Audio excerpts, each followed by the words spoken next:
نحمده ونصلي على رسوله الكريم اما بعد فاعوذ باللہ من الشیطان الرجیم بسم اللہ الرحمن الرحیم۔ تو ناظرین، آج ہم بات کریں گے جنات کی قیام گاہیں اور ان کی محبوب جگہیں،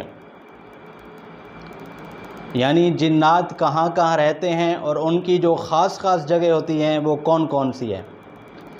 ناظرین، بعض لوگ یہ اعتقاد رکھتے ہیں کہ جنات زمین کی نچلی تہہ میں رہتے ہیں، زمین کی نچلی تہہ میں ان کی رہائش ہوتی ہے، حالانکہ یہ بات صحیح نہیں ہے۔ جنات بھی بلکہ انسانوں کی طرح زمین کے اوپر رہتے ہیں، مختلف جگہوں کے اوپر رہتے ہیں۔ تو چند جگہ آج ہم آپ کو بتائیں گے۔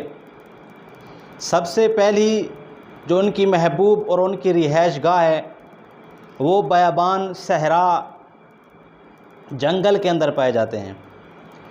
یہ ان کی خاص جگہ ہیں جہاں بیابانوں ویرانوں علاقوں میں بھی پائے جاتے ہیں، جنگلوں میں بھی یہ بہت زیادہ کثرت سے پائے جاتے ہیں۔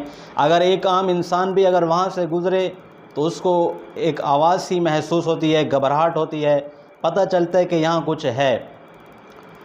اور ان کی جو دوسری محبوب جگہ ہے وہ کوڑا کرکٹ اور گندگی وغیرہ، یعنی جہاں پر کچرا وغیرہ پھینکا جائے، گندگی پھینکی جائے، کیونکہ وہاں پر جنات اور ان کے جانوروں کی خوراک ملتی ہے۔ وہاں ہڈیاں پڑی ہوتی ہیں یا اس طرح گوبر وغیرہ، یہ ان کے جانوروں کی خوراک ہے۔ اور تیسری جگہ جو ان کی محبوب جگہ ہیں یہ غسل خانہ اور بیت الخلاء میں بھی جنات پائے جاتے ہیں، یہ بھی ان کی محبوب جگہ ہیں۔ آپ صلی اللہ علیہ وسلم نے فرمایا کہ جب تم میں سے کوئی بھی بیت الخلاء میں جائے تو بیت الخلاء کی دعا پڑھ کے جائے، کیونکہ یہ جنات کے حاضر ہونے کی جگہ ہیں۔ اللہم انی اعوذ بک من الخبث والخبائث، جب انسان یہ دعا پڑھتا ہے تو ان شر، شیاطین، جنات وغیرہ سے محفوظ ہو جاتا ہے۔ اور چوتھی جگہ غاریں، شگاف، بل اور زمینی سوراخ کے اندر بھی جنات کثرت سے پائے جاتے ہیں۔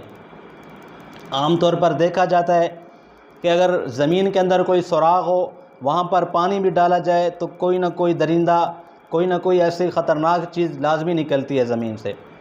تو آپ صلی اللہ علیہ وسلم نے فرمایا کہ بل کے اندر، سوراخ کے اندر پیشاب نہیں کرنا، یہ بھی جنات کی قیام گاہیں ہیں، ان چیز سے بچا جا سکتا ہے۔ انسان ایسے سوراخ وغیرہ بل کے اندر بالکل قریب بھی نہیں جائے۔ اور پانچویں جگہ جو ان کی خاص ہے، بعض یہ انسانوں کے ساتھ بھی رہتے ہیں جنات، ان کی جو خاص محبوب ہوتی ہے وہ اپنے دوستوں کے ساتھ، انسانوں کے ساتھ دوستی، رشتہ ناطہ جوڑتے ہیں اور اس کے ساتھ رہتے ہیں۔ اور ان جنات کو عامر کہتے ہیں جو مردوں کے ساتھ رہتے ہیں۔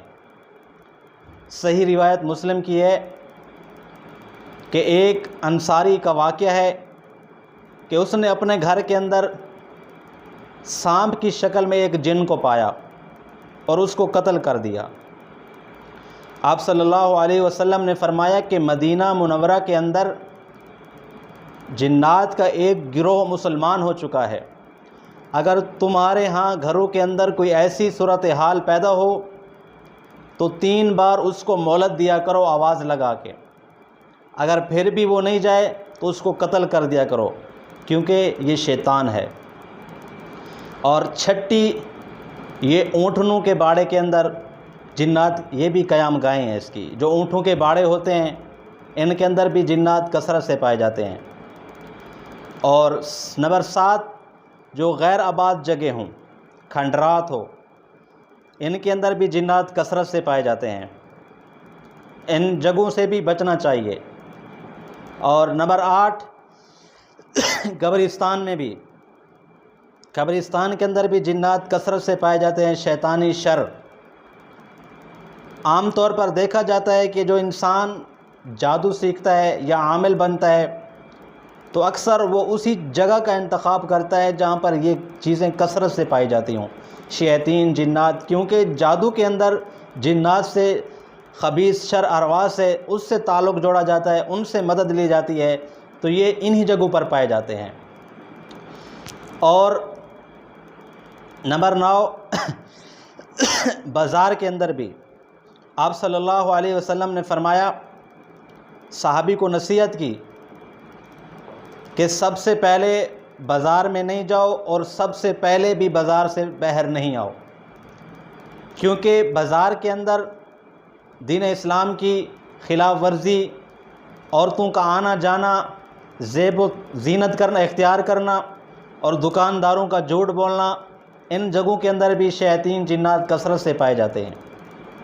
تو ناظرین، یہ ان کی چند جگہ جو ہم نے بیان کی، مزید آگے انشاءاللہ مزید بھی بیان کریں گے۔ والسلام۔